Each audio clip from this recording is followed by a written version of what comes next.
เรานะครับต่ออีกรอบเป็นประจำอย่างสม่ำเสมอครับใช่ค่ะกับพวกเรา PK ทิปเปิลทีผมครับปายครับเฟิร์นค่ะ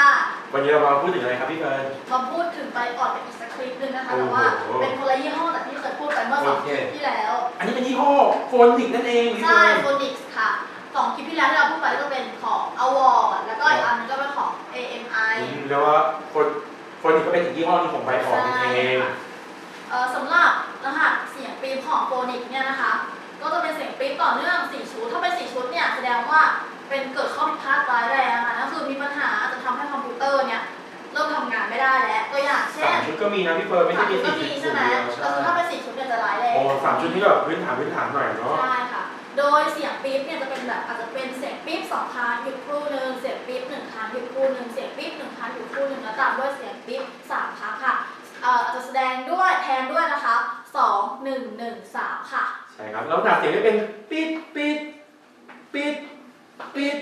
ปิดปิดปิดประมาณนี้ครับแบบนี้ใช่เดี๋ยวเรามาดูตัวอย่างเสียงแล้วก็ปัญหาเลยดีกว่า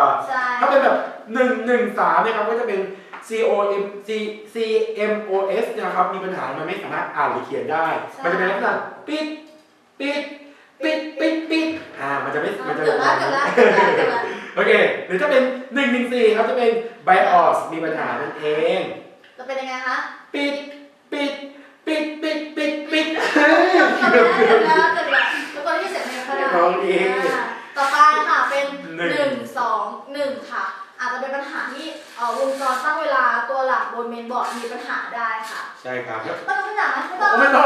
เดี๋ยวจะพอเนาะโอเคหรือไป1 2 2ครับก็จะเป็นเมนบอร์ดมีปัญหาที่ว่าเปลี่ยนใหม่ดีกว่าเนาะปัญหาทิ้งแบบเรารวยครับโชว์รวยใช่แน่นอนต่อไปครับ1 3 3ค่ะอาจจะเป็นที่แรมเดียวซื้อใหม่เหมือนกันเรารวยเหมือนกันครับต่อไปครับต่อไปเป็น3 1 0ค่ะเป็นชีทบนเมนบอร์ดเนี่ยค่ะมีปัญหาซื้อใหม่ไหมโอ้พอแล้วรวยเกินไปถ้าเป็น3 1 1นะครับก็คือเมนบอร์ดมีปัญหาครับถ้าเป็น3 1 3เนี่ยคืออะไรพี่เฟิร์นอินทรัพมีปัญหาค่ะถูกต้องครับหรือถ้าเป็น3 3 4นะครับการ์ดจออาจจะมีปัญหาได้เราไปเช็คหรือไปซื้อใหม่ดูนะใช่ค่ะถ้าซ่อมแล้วไม่ได้จริงเนี่ยหรือว่าถ้าซ่อมแล้วไม่คุ้มกับการเสียที่ซื้อใหม่นะคะก็ซื้อใหม่ดีกว่าถูกต้องไม่ได้ไม่คุ้มเสียควรจะซื้อใหม่แต่เพิ่งลงมาสักนิดนึงเพิ่งกลับจากเมืองนอกนะคะต่อไปนะคะเป็นเขาตัดดีกว่าเรานะใช่เรียบร้อยเราต่อดีกว่าต่อไปนะคะเป็น4 2 4ค่ะเป็นอุปกรณ์การ์ดหรือว่าเมนบอร์ดมีปัญหาส่วนใหญ่จะเป็นเรื่องเมนบอร์ดเนาะใช่ต้องดูดีๆว่ามันเป็นปัญหาที่ตรงไหนของเมนบอร์ดนะคะต่อไปเป็น4 3 4ครับไฟล์มันไม่สามารถตั้งเวลาได้บนคอมนะครับหรือว่าแบตเตอรี่ของเมนบอร์ดเนี่ยมันอ่อนมันหมดหรืออะไรอย่างเงี้ยค่ะต่อไปค่ะเป็น4 4 1ค่ะแล้วเป็นserial port มีปัญหาค่ะใช่ครับหรือถ้าเป็น4 4 2ครับเป็นparallel port มีปัญหาครับสุดท้ายนะครับตัวอย่างสุดท้ายเป็น4 4 3ครับ CPU เสียนั่นเอง CPU เสียนี่ซื้อใหม่เนาะรวยแล้วเรารวยซื้อใหม่ทุกอย่างมีอะไรทำก็ซื้อใหม่ครับโอเคเราเป็นเหมือนผ้าคีริ้วที่ห่อขี้ห่อทองสิโอเควันนี้เราก็ได้รู้จักกับเสียงสัญญาเสียงปัญหาของไบออดชนิด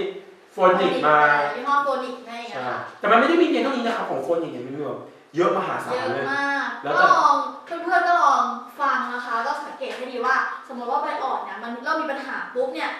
มันเป็นเสียงแบบไหนเอาเสียงแบบนั้นอาจจะลองเซิร์ชในอินเทอร์เน็ตก่อนเพราะอินเทอร์เน็ตเนี่ยเป็นเครือข่ายที่ร้านพรมแดงนะคะมีผู้เชี่ยวชาญให้คำปรึกษาได้เยอะแยะมากมายแต่ก่อนซื้อเน็ตมาดูคลิปเราก่อนนะครับคลิปเรานี้ได้ประโยชน์แน่นอนนะคะใช่โอเคนะครับ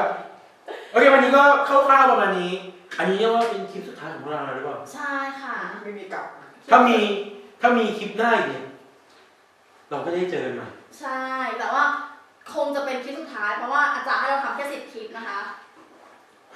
ใช่10 คลิปไม่ได้หรอตรงๆก็เป็นคลิปสุดท้ายของเราแล้วนะคะก็เป็นคลิปสุดท้ายก็ยังไม่เป็นไรค่ะ subscribe ได้เหมือนเดิมนะคะถ้าเรามีโอกาสนะครับเรามาพบกันได้ได้ค่ะกลับมาดูแล้วดูซ้ำนำกลับไปดูใหม่ได้นะคะโอเคนะครับพวกเราก็ลาไปก่อนเดี๋ยวว่าอย่าเพิ่งเดี๋ยวว่าตั้งแต่แรกที่เราได้ดูมาเนี่ยมันมีประโยชน์กับทุกคนมากเนาะใครยังไม่ได้ดูอันไหนนะครับสามารถย้อนกลับไปดูได้นะครับ พวกเราให้ความรู้เกี่ยวกับ OS อย่างมหาศาลมากมายเนาะอย่าลืมย้อนกลับไปดูของพวกเรานะครับกด Subscribe ได้แน่นอนว่าเรามีโอกาสดีๆอย่างนี้เราจะกลับมาหาท่านใหม่อีกรอบครับ ค่ะลาแล้วยัง ลาแล้วบ๊ายบายสวัสดีค ลา รับ ไปด้วยเสียงใบออดค่ะ ปิดบ๊ายบาย